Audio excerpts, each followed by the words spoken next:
Hello friends, myself doctor Ravi Saini. तो आज जो हम सेक्शन डील करेंगे it is mechanism of concentration of the filtrate.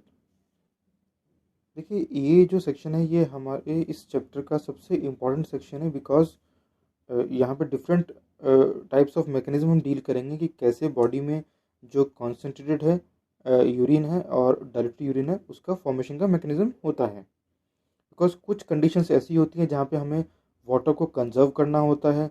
Like अगर बॉडी में डिहाइड्रेशन ज़्यादा हो रहा है या वाटर की कमी है तो उसमें वाटर रीअब्जॉर्प्शन होगा हमारी बॉडी में और जो यूरिन है it would be concentrated urine.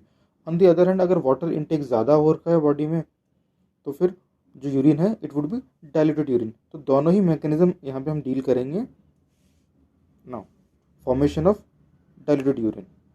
देखिए, इसमें जो सबसे इम्पोर्टेंट जो रोल है वो एडीएच हार्मोन का होता है। इसे हम एंटी डाययूरेटिक हार्मोन बोलते हैं और इसका एक और नाम है, इट इज़ कॉल्ड वेसोप्रेसिन।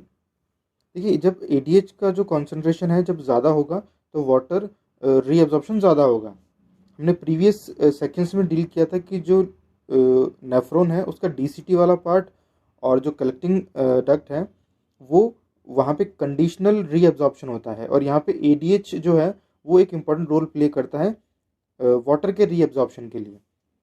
तो जब एडीएच का कॉन्सेंट्रेशन ज़्यादा होगा तो वाटर रीअब्जॉर्प्शन भी ज़्यादा होगा and the urine formed would be concentrated urine. On the other hand अगर एडीएच कॉन्सेंट्रेशन कम है तो वाटर रीअब्जॉर्प्शन कम है and the urine form would be diluted urine.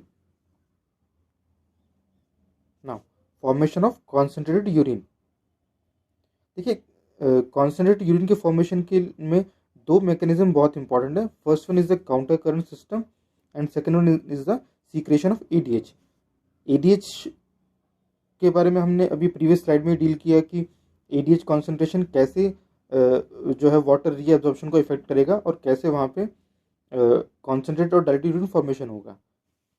And the first one is the counter current system. ये एक important section है जो यहाँ पे अभी हम डील करेंगे। Now medullary interstitium gradient. देखिए, जो कॉन्सेंट्रेटेड यूरिन है उसके फॉर्मेशन के लिए हमने दो मैकेनिज्म डील करनी है। First one is the counter current system and the second one is the role of ADH. Role of ADH हमने अभी प्रीवियस स्लाइड में डील किया और जो काउंटर करंट सिस्टम है उसको समझने से पहले हमें एक चीज़ समझनी है, it is called medullary interstitium gradient. देखो, अगर इस डायग्राम में हम देखें यहाँ पे तो this one is the cortex portion, this one is the outer medulla and the last one is the inner medulla. यहाँ पे जो कॉन्सेंट्रेशन है वो कंटिन्यूसली इंक्रीज हो रहा है from 300 milli osmol in the cortex to 400 to 600 milli osmol in outer medulla and in case of inner medulla it is around 1200 milli osmol. तो यहाँ पे जो कॉन्सेंट्रेशन है वो कंटिन्यूसली इंक्रीज हुआ तो एक ग्रेडियंट फॉर्मेशन हो रहा है। This gradient is called medullary interstitium gradient because it is formed in the medullary portion of the kidney. और ये जो नेफ्रॉन है इसके सराउंडिंग जो टिश्यूज होते हैं this outer portion is called interstitium. तो this gradient in whole it is called medullary interstitium gradient. और इस ग्रेडियंट के फॉर्मेशन के लिए NaCl और यूरिया दो एक बहुत इंपॉर्टेंट मैकेनिज्म है जो भी हम आगे डील करेंगे। Now counter current system. जो कॉन्सेंट्रेटेड यूरिन है उसके फॉर्मेशन के लिए हमने काउंटर करंट सिस्टम और जो एडीएच का रोल है उसको डील करना है। जो काउंटर करंट सिस्टम है उसमें बेसिकली क्या होता है कि there are two limbs of ascending and descending limb of loop of Henle और सेम यही कंडीशन वासा रेक्टा में भी होती है, वहाँ पे असेंडिंग और डिसेंडिंग लिम्ब होते हैं। तो इनमें जो फ्लो के डायरेक्शन है वो जस्ट ऑपोजिट होते हैं। Due to opposite direction of flow it is called counter current system. और ये जो काउंटर करंट सिस्टम है ये मेडुलरी इंटरस्टिशियम ग्रेडियंट को क्रिएट करने में और उसको मेंटेन करने में हेल्प करता है। तो जो काउंटर करंट सिस्टम है इसमें हम दो मैकेनिज्म डील करेंगे। First one is the counter current multiplier which is formed by the loop of Henle and the second one is the counter current exchanges which is formed by the वासा रेक्टा।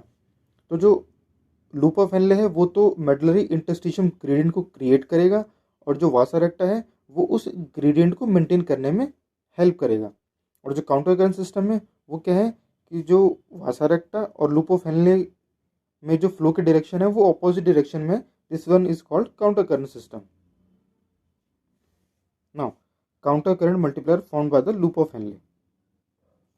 अगर हम first step में देखें तो यहाँ पे interstitium में और जो लूप ऑफ हेनले है इसमें भी ऑस्मोलिटी सिमिलर है।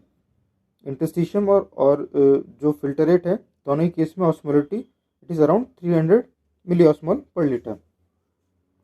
जो सेकंड स्टेप है, अगर यहाँ पे हम असेंडिंग लिम्ब वाला पोर्शन देखें तो यहाँ पे सॉल्यूट्स का मूवमेंट हो रहा है from inside of lumen of ascending limb of loop of Henley towards the interstitium. तो जब सॉल्यूट्स का मूवमेंट हुआ तो यहाँ पे इंटरस्टिशियम में ग्रेडियंट इंटरस्टिशियम में ऑस्मोलिटी इंक्रीज होगी, बिकॉज जो असेंडिंग लिम्ब है यहाँ पे सोडियम पोटेशियम चैनल्स होते हैं और यहाँ से NaCl का मूवमेंट जो है वो इंटरस्टिशियम की तरफ होता है।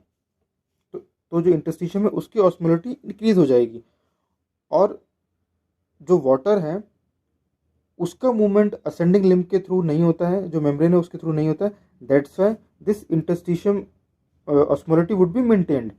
अगर हम थर्ड स्टेप में देखें तो यहाँ पे जो डिसेंडिंग लिम्ब है यहाँ पे वाटर का मूवमेंट होगा, तो जो इंटरस्टिशियम में जो हाई ऑस्मोलिटी थी वो ऑस्मोलिटी फिल्ट्रेट के इक्विवेलेंट या फिर जो फिल्टरेट है उसकी ऑस्मोलिटी इंटरस्टिशियम की इक्विवेलेंट हो जाएगी, तो आइसोटोनिसिटी यहाँ पे मेंटेन हो जाएगी। बट असेंडिंग लिम्ब में ऐसा नहीं हो रहा था, बिकॉज वहाँ पे जो सॉल्यूट्स थे NaCl जो था उसका एक्टिव मूवमेंट हुआ था, वहाँ पे एनर्जी यूज की गई थी। इन द फोर्थ स्टेप जो PCT पोर्शन है वहाँ से कंटिन्यूसली 300 मिली ऑस्मोल का फिल्ट्रेट आ रहा है। This filtrate would push high osmolality filtrate towards the ascending limb. और जो फिफ्थ स्टेप है, जब हाई ऑस्मोलिटी का फिल्ट्रेट असेंडिंग लिम्ब में पहुंचा, अगेन यहाँ पे वही सोडियम पोटेशियम चैनल्स की वजह से सॉल्यूट ने मूवमेंट किया, इंटरस्टिशियम में जो ऑस्मोलिटी वो इंक्रीज हो गई। तो ये जो साइकिल है ये बार बार होता रहेगा। And in case of seventh step जो एक ऑस्मोलिटी है हाई ऑस्मोलिटी उसका एक ग्रेडियंट क्रिएट हो जाएगा, like it is around 200 at the medullary portion. In case of cortex, it is around 300 and increasing to 700, and in the medulla it is around 1200 milli osmol। तो जो loop of Henley है उसकी help से यहाँ पे एक interstitium gradient create हो गया, like high osmolality of interstitium. Now counter current exchanger by vasa recta. जो लूप ऑफ हेनले ने हाई ऑस्मोलिटी क्रिएट की है इंटरस्टिशियम में, उसको अभी हमें मेंटेन भी करना है, अदरवाइज वो वॉश आउट हो जाएगी। तो जो काउंटर करंट एक्सचेंजर मैकेनिज्म है वो इसमें हेल्प करता है। Vasa recta also has 2 limbs, the first one is the descending and the second one is the ascending limb. तो जो ascending limb of loop of Henle ने NaCl मूव किए थे इंटरस्टिशियम में, वो descending limb of vasa recta इसमें enter करेंगे यहाँ पे एंड मूव करते हुए अगेन जो असेंडिंग लिम्ब ऑफ वासा रेक्टा है यहाँ से होते हुए अगेन इंटरस्टिशियम में पहुँच जाएंगे। तो इस तरीके से जो सॉल्यूट्स हैं और जो हाई ऑस्मोलिटी है वो अगेन इंटरस्टिशियम में मेंटेन रही है, because this high osmolarity of the interstitium would help in water reabsorption. तो जो काउंटर करंट सिस्टम है उसमें हमने 2 मैकेनिज्म डील की है। First one is a counter current multiplier and the second one is a counter current exchanger. Loop of Henle ने एक high osmolality create की और जो वासा रेक्टा है उसने उस हाई ऑस्मोलिटी को मेंटेन किया। In combined it is called counter current system. Now transport of NaCl। So NaCl is transported by the ascending limb of Henle's loop which is exchanged with the descending limb of vasa recta. NaCl is returned to the interstitium by the ascending portion of vasa recta. ये जो ascending limb है यहाँ पे NaCl ने move किया towards the interstitium, this NaCl flow into the descending limb of vasa recta and move towards the ascending limb of vasa recta and reach to the interstitium. तो जो high osmolality है वो interstitium में maintain रही है। Now recirculation of urea. देखिए जैसे solutes का मूवमेंट हुआ उसी तरीके से यूरिया का भी इंटरस्टिशियम में मूवमेंट हो रहा है, जो कि हाई ऑस्मोलिटी क्रिएट करने में ऑलमोस्ट 40 to 50% रिस्पॉन्सिबल है। As we know this ascending portion DCT and collecting duct part is impermeable to urea. तो जो लोअर पोर्शन है कलेक्टिंग डक्ट का, यहाँ से यूरिया जो मूव करके it would reach to the loop of Henle and again ascending limb towards collecting duct. इस तरीके से यहाँ पे एक यूरिया रिसाइकलिंग का एक मूवमेंट हो रहा है और यूरिया जो है वो इंटरस्टिशियम में मेंटेन्ड है। This presence of urea also increase high osmolality of interstitium and this medullary interstitium gradient would help in water reabsorption. Now, concentration of the filtrate. Presence of such interstitium gradient helps in easy passage of water from the collecting tubule, thereby concentrating the filtrate. Human kidneys can produce urine nearly 4 times concentrated than the initial filtrate formed. जो counter current system में हमने deal किया कि कैसे medullary interstitium gradient create हुआ, वासरेक्टर के through वो maintain रहा, तो उससे वाटर रीअब्जॉर्प्शन में हमें हेल्प मिल रही है और जो कॉन्सेंट्रेटेड यूरिन है वो फॉर्म्ड हो रहा है and it is around 400 times concentrated than the initial filter rate. Now role of ADH, वो हमने प्रीवियस स्लाइड में भी डील किया था कि जब ADH का कॉन्सेंट्रेशन ज़्यादा होता है तो वाटर रीअब्जॉर्प्शन ज़्यादा होता है और जो यूरिन है वो कॉन्सेंट्रेटेड होता है।